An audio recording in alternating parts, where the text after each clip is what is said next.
Okay dear students, मैं आपका पवन विजय PV sir आज फिर आया हूँ आपके बीच में। और आज हम बात करेंगे मीटर स्केल, जो आपका टॉपिक नंबर 4 है, जो एक्सपेरिमेंट्स ऐड हुए हैं रिसेंटली, उसमें हम डिस्कस करेंगे metre scale, the mass of a given object by the principle of moments. उसके थ्रू हम बात करेंगे किस तरह से मास को हम कैलकुलेट कर सकते हैं गिवन ऑब्जेक्ट को। चलिए स्टार्ट करते हैं टॉपिक को। Objective, alright. ऑब्जेक्टिव जो इस एक्सपेरिमेंट का वो क्या है, to determine the mass of a given body using a metre scale by principle of moments. Principle of moments के कॉन्सेप्ट से हम यहाँ पर गिवन बॉडी का मास कैलकुलेट करते हैं। इसके लिए रिक्वायरमेंट क्या होती है, बहुत सिंपल सी रिक्वायरमेंट होती है कि आपको क्या चाहिए, एक मीटर स्केल चाहिए, एक शार्प एजेस चाहिए, मेटल और वुडन एजेस, वेट बॉक्स और थ्रेड एक्सेट्रा, दैट्स इट। जैसे कि आप देख पा रहे हैं एक मीटर स्केल है, यहाँ पर एक शार्प एजेस है और यहाँ पर ये वेट हैंग कर गए हैं, थ्रेड चाहिए, सिंपल रिक्वायरमेंट होती है। इसके बाद इसका जो प्रिंसिपल है, वो प्रिंसिपल इस कॉन्सेप्ट पे काम करता है कि M G into X is equal to M G into Y. That means आपको जो भी मास रिक्वायर्ड होता है उस मास को आपको कैलकुलेट करना है। तो उसके लिए आप क्या करेंगे, सिंपली मास मोमेंट। तो बेसिकली जैसे भी हमें कैलकुलेट करना है तो यहाँ पर हमें क्या करना है, सिंपली जो है यहाँ पर M G into X is equal to M G into Y. That means जो ये स्मॉल एम मास है, ये गिवन मास है, मतलब आपको इसको मास कैलकुलेट करना है, मतलब इसको आपको क्या करना है, फाइंड आउट करना है। कैपिटल एम जो है यहाँ पर क्या है, नॉन मास है, इसके बारे में आपको, कैपिटल एम जो है आपका यहाँ पर नॉन मास है, इसके बारे में आपको पता है कि इसकी वैल्यू क्या है, और आप स्मॉल एम जो मास है उसकी वैल्यू को आपको कैलकुलेट करना है। तो सिंपली हम यहाँ पर इस तरह से वैल्यूज़ को पुट करके फाइंड आउट कर सकते हैं। और इसका सिंपल सा जो कॉन्सेप्ट होता है, वो बेसिक कॉन्सेप्ट होता है टॉर्क बैलेंसिंग कॉन्सेप्ट। क्या होता है, टॉर्क बैलेंसिंग कॉन्सेप्ट। अगर आप ध्यान समझें तो इस तरह की, अगर मैं एक सेटअप यहाँ पर आप समझें तो जैसे कि सपोज करो हमारे पास ये मासलेस रोड है और ये यहाँ पर आपके पास कोई शार्प एज है, जिस शार्प एज के थ्रू आपने दो मास को हैंग किए। फॉर एग्जाम्पल इधर की तरफ जो मास हैंग किया आपने वो स्मॉल एम है, और इधर की तरफ जो मास हैंग किया वो कैपिटल एम है, ठीक है। तो बेसिकली अगर ये इक्विलिब्रियम है, इक्विलिब्रियम है, दैट मीन्स जो फोर्सेज हैं वो क्या होंगे, टॉर्क जो होंगे क्या होंगे, बैलेंस होंगे। दैट मीन्स इस एम की वजह से जो यहाँ पर फोर्स होगा एम जी, उसका टॉर्क, और इस एम की वजह से जो कैपिटल एम जी है उसका टॉर्क, ये दोनों टॉर्क एक दूसरे को क्या कर रहे होंगे, बैलेंस कर रहे होंगे। बैलेंस कर रहे होंगे, वो सिंपल सा कॉन्सेप्ट है, आप ध्यान समझें। तो अगर इस पॉइंट के अबाउट इसका टॉर्क की डायरेक्शन देखें, तो इस पॉइंट के अबाउट इसकी टॉर्क की जो डायरेक्शन है वो किधर आ रही है, बाहर की तरफ। किधर आ रही है, बाहर की तरफ। जबकि इसके टॉर्क की वजह से जो, सॉरी, इस एम की वजह से टॉर्क की जो डायरेक्शन आ रही है किधर आ रही है, अंदर। तो आप ध्यान समझिए, अगर हम बात करें इक्विलिब्रियम की, कौन सी बात करें, इक्विलिब्रियम, दैट मीन्स हम बात करें यहाँ पर रोटेशनल इक्विलिब्रियम, रोटेशनल इक्विलिब्रियम। तो रोटेशनल इक्विलिब्रियम में हमें सिर्फ क्या करना होता है, टॉर्क को बैलेंस करना होता है। दैट मीन्स नेट टॉर्क क्या करना है, जीरो करना है, और नेट टॉर्क जीरो करना है किसी भी पॉइंट के अबाउट। इक्विलिब्रियम में यहाँ पर हम किसी भी पॉइंट के अबाउट टॉर्क कैलकुलेट करें, वो क्या आएगा, सेम आएगा, और उसको हम क्या करना है, जीरो के इक्वल पुट करना है। तो आप दोनों फोर्सेस की वजह से, जैसे स्मॉल एम जी और कैपिटल एम जी, जो दो फोर्स उनकी वजह से टॉर्क लेंगे, और ये दोनों टॉर्क डेफिनेटली क्या होना चाहिए, इक्वल होना चाहिए, क्योंकि बात हो रही है इक्विलिब्रियम की। और इस प्रिंसिपल से सिंपल हम क्या फाइंड आउट कर पाते हैं, स्मॉल एम। तो आप ध्यान समझिए, तो यहाँ एम जी की वजह से टॉर्क क्या होगा, इधर की तरफ, अगर ये वाले डिस्टेंस को मैं स्मॉल एक्स अज्यूम कर लेता हूँ और इस डिस्टेंस को मैं स्मॉल वाई एज्यूम कर लेता हूँ, तो आप ध्यान समझिए, तो क्या लिख सकते हैं, इसकी वजह से जो टॉर्क लिखेंगे, देखिए क्या लिख सकते हैं, एक्स इंटू एम जी, और इसकी डायरेक्शन किधर है, बाहर की तरफ।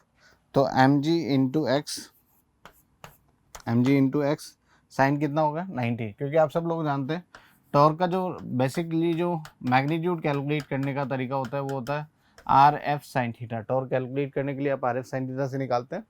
आर की वैल्यू यहाँ पर एक्स है और एफ की वैल्यू यहाँ पर स्मॉल एम जी है। तो एम जी एक्स और साइन थीटा 90 डिग्री है। माइन ये जो डायरेक्शन है ये किधर आई, डॉट प्लस दूसरे, इसकी वजह से ये वाली डिस्टेंस कितनी, वाई, और यहाँ पर फोर्स कितना है, कैपिटल एम जी। तो इसकी वजह से टॉर्क जो आएगा किधर आएगा, अंदर। That means capital M G into Y, और यहाँ पर क्या आ जाएगा, cross should be equal to zero. अब आप समझ पा रहे हैं, एक डॉट है और एक क्रॉस है। तो डॉट और क्रॉस के डायरेक्शन को सॉल्व करने के लिए क्या करते हैं, एक को पॉजिटिव दूसरे को नेगेटिव।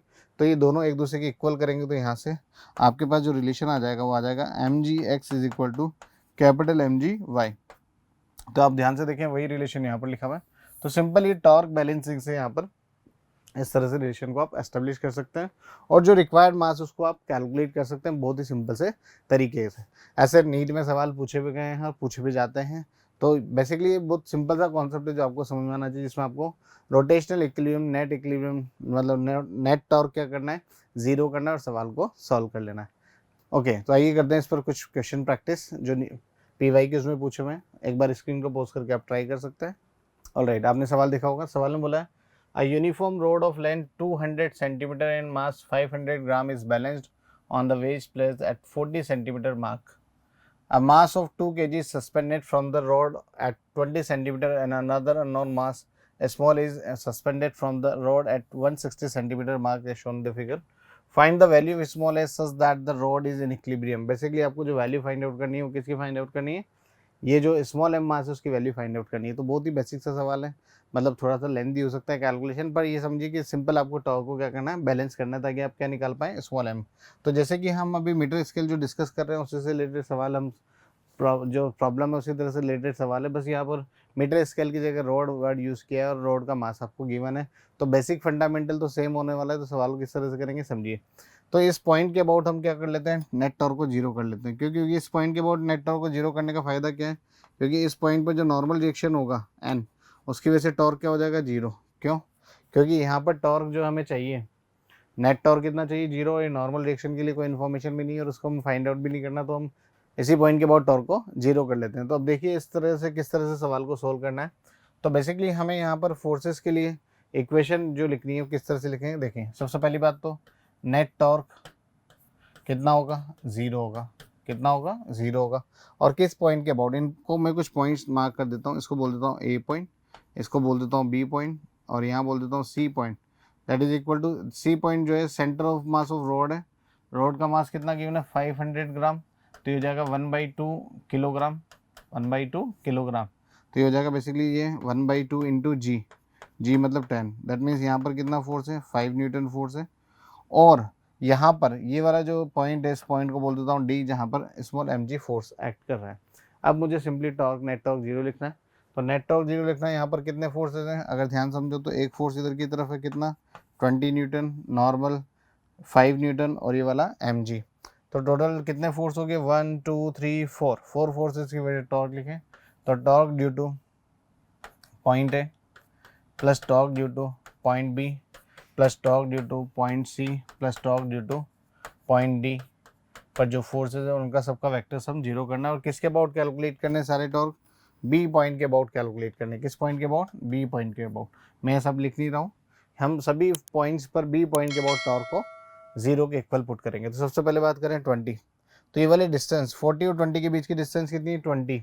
तो 20 और ये वाले किधर के, नीचे की तरफ है, तो किधर कितना हो जाएगा, 20 इंटू 20। और डायरेक्शन जो होगी किधर होगी, बाहर की तरफ होगी। तो यहाँ पर क्या आ जाएगा, डॉट आ जाएगा, plus B point. B point पर खुद की वजह से टॉर्क कितना हो जाएगा, जीरो, क्योंकि जिस पॉइंट के अबाउट टॉर्क निकाल रहे हो उसी पॉइंट पर अगर फोर्स है तो उसकी वजह से टॉर्क क्या होगा, जीरो होगा। सी पॉइंट की बात करें, C point, C point is the centre of the rod. Rod की टोटल लेंथ कितनी है, आपको गिवन है रोड की लेंथ 200 सेंटीमीटर है। तो यहाँ से वाली लेंथ जो होगी कितनी होगी, 100 होगी। ये अगर 100 है तो 40 से सी कितना होगा, 60 होगा। दैट मीन्स ये होगा 60 इंटू यहाँ पर फोर्स कितना है सर, ये 5। और इसकी जो डायरेक्शन आने वाली है वो क्या आने वाली है, आप ध्यान से समझिए। तो इधर, ये इधर किधर की तरफ, क्रॉस मतलब अंदर की तरफ। और लास्ट में डी पॉइंट, डी पॉइंट यहाँ से कितनी डिस्टेंस पर है, 40 से 160 के बीच की डिस्टेंस 120 होगी। तो 120, ध्यान समझिए, 120 इंटू ये वाला होगा एम जी इंटू 10 एम। और ये वाली जो डायरेक्शन आने वाली है, आने वाली cross, should be equal to zero. बस अब क्या करना है, सॉल्व करना है, आंसर आ जाएगा। देखिए ये हो गया 400 और ये कितना हो गया 300। 400 माइनस 300, 100 उधर चला जाएगा, 100 डॉट तो उधर, इधर माइनस उधर प्लस हो जाएगा। तो 1200 m इज इक्वल टू 100। तो m is equal to 1/12 kg। This will be the final answer. तो करेक्ट आंसर जो होगा 1/12 kg होगा। ओके स्टूडेंट्स, बढ़ते हैं आगे, करते हैं अगला सवाल। नेक्स्ट क्वेश्चन, एक बार स्क्रीन को पॉज करके ट्राई कीजिए, बहुत ही आसान सा सवाल। ऑलराइट, आपने ट्राई किया होगा। सवाल में बेसिकली बोला है the centre of mass of a system of two particle divide the distance between them. That mean दो पॉइंट्स का, जैसे कि सपोज आपके पास दो पॉइंट्स हैं, यहाँ पर m1 और एक दूसरा पॉइंट है m2। इनका सेंटर मास से यहाँ पर है, फॉर एग्जांपल ये यहाँ पर है सेंटर मास। अगर ये वाली डिस्टेंस r1 है और ये वाली डिस्टेंस क्या है, r2 है, तो हम लोग ये जानते हैं कि अगर m1 is greater than m2 हुआ तो r1 लेस देन होगा r2 से। क्यों?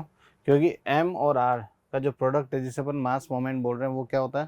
कांस्टेंट होता है। मास मोमेंट कांस्टेंट होने की वजह से m इन्वर्सली प्रोपोर्शनल होता है किसके? r के। इसका मतलब जो मास है वो क्या है? इन्वर्स रेशियो होगा किसके? पार्टिकल के साथ। तो अगर r की वैल्यू ज़्यादा है तो मास कम होगा, r की वैल्यू कम है तो मास ज़्यादा होगा। बहुत ही बेसिक फंडामेंटल सवाल है, तो आपको ध्यान होना चाहिए कि मास जो है r के इन्वर्स प्रोपोर्शनल होता है, जबकि बात हो रही है कितने? 2 पॉइंट मासेस के बीच की बात हो रही है। ठीक है, चलिए बढ़ते हैं आगे, करते हैं अगला सवाल। अगला क्वेश्चन जो आपको बोला है, एक बार स्क्रीन को पॉज करके ट्राई कीजिए। ऑलराइट, आपने ट्राई किया होगा। A system consist of mass capital M and small m। The centre of mass of the system is, basically centre mass of the system. तो बहुत ही बेसिक से वाले भी अपन ने डिस्कस किया कि m और r का जो प्रोडक्ट है उसे हम बोलते हैं मास मोमेंट, और ये मास मोमेंट जो होता है कांस्टेंट होता है। अगर मास मोमेंट कांस्टेंट है तो m इज इक्वल टू क्या है? r।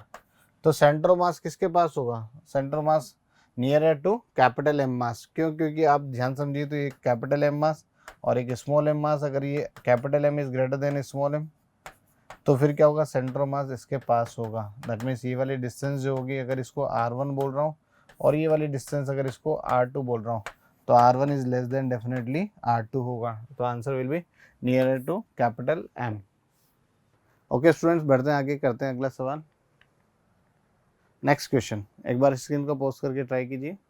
ऑलराइट, आपने ट्राई किया होगा। बेसिकली सवाल आसान सा सवाल है। Person of mass small m is standing on one end of plank of mass capital M and length L, floating in the another end stops. The displacement of the plank is, basically plank इस तरह से जिसकी length आपको कितनी given है? L given है, और इसके ऊपर एक पर्सन है जो एक एंड से किस एंड पे जाता है? दूसरे एंड पे जाता है। Mass of person small m given है, प्लैंक का मास कैपिटल M गिवन है। ठीक है, तो आपको बताना है कि जब पर्सन एक एंड से दूसरे एंड पे जाता है तो डिस्प्लेसमेंट ऑफ प्लैंक क्या होगा। तो इस तरह के सवाल में बहुत ही बेसिक सा कॉन्सेप्ट होता है कि net external force on the system zero है। Net external force on the system zero है। नेट एक्सटर्नल फोर्स जीरो होने की वजह से यहाँ पर जो सेंटर मास है वो रेस्ट पर रहेगा। दैट मीन्स डेल्टा एक्सयूम क्या होगा? डेल्टा एक्सयूम जीरो होगा। अगर ये जीरो होगा तो आप डायरेक्टली फॉर्मूला यूज कर सकते हैं, m1 delta x1 plus m2 delta x2 should be equal to 0. m1 is what? Mass of man into L is plus यहाँ total mass capital M plus small m into delta x2 should be equal to 0.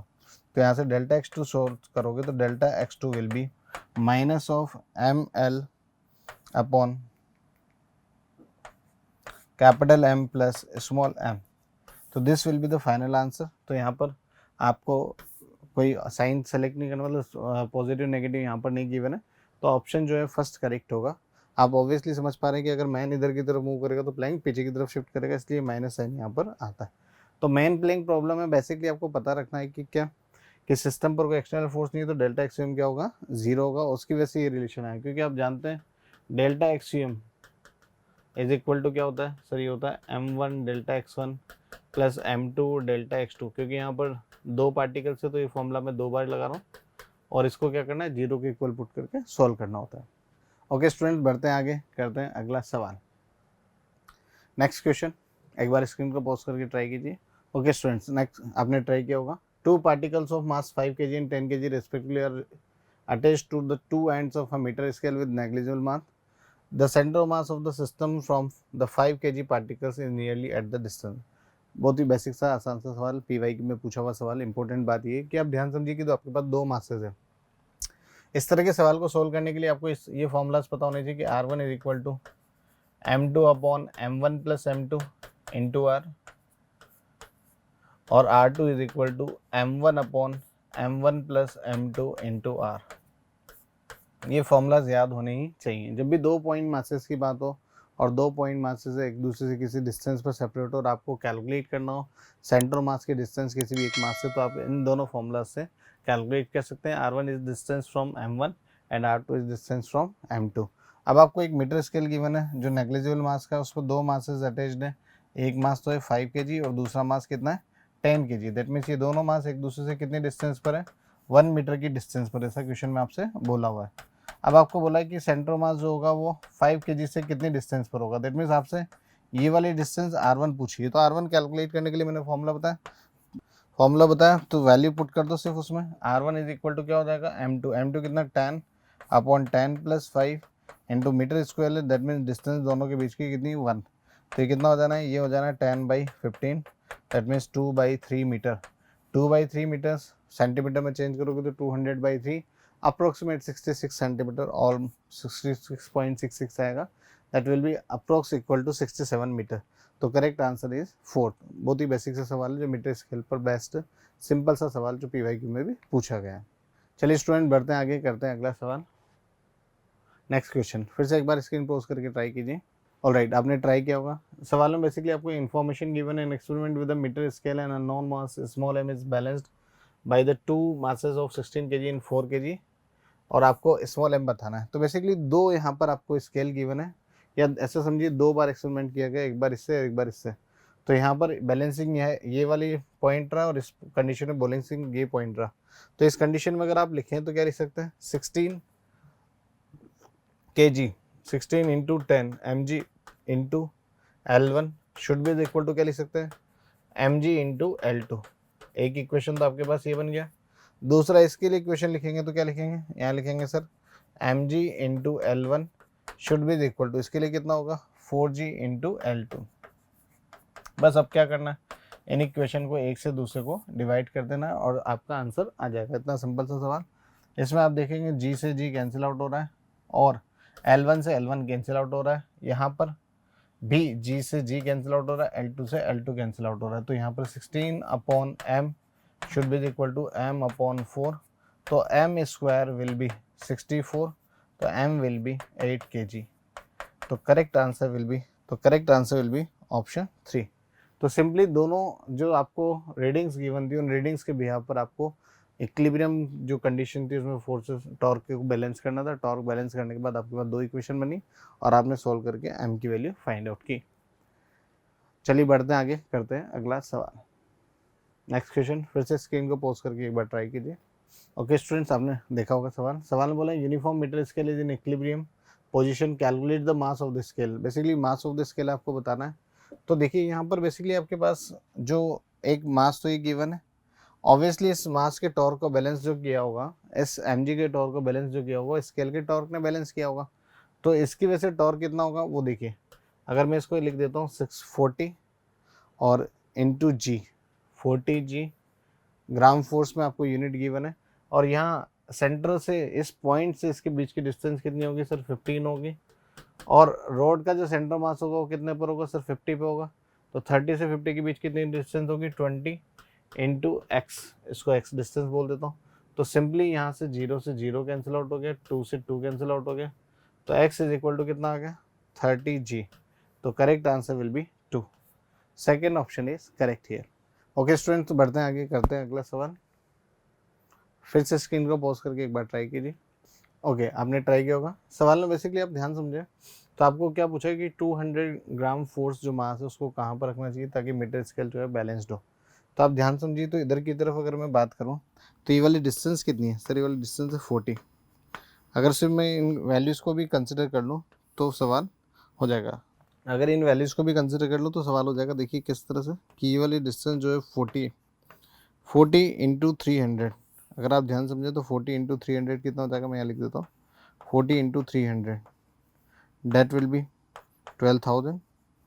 जबकि ये वाली value कितनी, ये वाली value 20 into 500, 20 into 500 ये कितना हो जाएगा सर, ये हो जाएगा 10,000। तो आप समझ पा रहे हैं कि इधर वाले फोर्स की वजह से टॉर्क 12,000 आ रहा है, इधर वाले फोर्स की वजह से टॉर्क 10,000 आ रहा है, तो बैलेंस नहीं हो रहा। तो ऑब्वियसली इधर की तरफ टॉर्क को बढ़ाना पड़ेगा, दैट मीन्स इधर की तरफ टॉर्क को कितना बढ़ाना पड़ेगा 200 जो मास है उस और इंटू एक्स। तो इससे आप क्या कैलकुलेट कर सकते हो, वो जो वैल्यू एक्स की आपसे पूछी है तो आप लिख सकते हो simply 12,000 is equal to 10,000 plus 200x। तो ये हो गया 2000 इज इक्वल टू 200x। तो यहाँ से x is equal to simply आ गया 10 सेंटीमीटर। तो फर्स्ट आंसर इज करेक्ट है। तो सिंपल आपको बैलेंसिंग करनी है कि उधर की तरफ ज़्यादा है इधर की तरफ कम है, तो इधर की तरफ ऐड करना पड़ेगा, तो नेट क्या हो जाए 0 हो जाए और बैलेंस्ड हो पाए। चलिए बढ़ते हैं आगे, करते हैं अगला सवाल। नेक्स्ट क्वेश्चन, एक बार फिर से स्क्रीन पॉज करके ट्राई कीजिए। ऑलराइट, आपने ट्राई किया होगा। बेसिकली सवाल में बोला uniform metre scale is balanced at 60 centimetre mark. मतलब आपके पास एक यूनिफॉर्म मीटर स्केल है जो इसमें जो शार्प एजेस है बैलेंस है वो यहाँ पर मार्क है कितने सेंटीमीटर पर, 60 सेंटीमीटर पर मार्क है। आगे बोला है when weight of 5 gram force and 40 gram force suspended 10 and 40 centimetre. मतलब अगर ये वाली लेंथ 10 सेंटीमीटर है तो यहाँ पर कितना फोर्स, 5 ग्राम फोर्स, और 80 सेंटीमीटर पर आपका है 40 ग्राम। मतलब यहाँ पर कहीं अगर 80 सेंटीमीटर है तो यहाँ पर है बेसिकली 40 ग्राम है। तो आपको बताना है कि calculate the weight of the metre scale. Metre scale का जो वेट होगा वो कहाँ पर एक्ट करता होगा, सेंटर मास पर, जो यहाँ कहीं होगा 50 सेंटीमीटर पर। ये कितना होगा, m। ठीक, अब इनकी सिर्फ अपन क्या ले लेते हैं, वो ले लेते हैं मास ले लेते हैं, और g ग्राम f में गिवन है। तो ये कितना हो गया बेसिकली, ये यहाँ से यहाँ तक की डिस्टेंस कितनी होगी सर, हो गया 50। तो 50 इंटू 5, यूनिट नहीं लेते हैं, जी एफ मतलब सेंटीमीटर में, तो सेंटीमीटर में सॉल्व कर लेते हैं।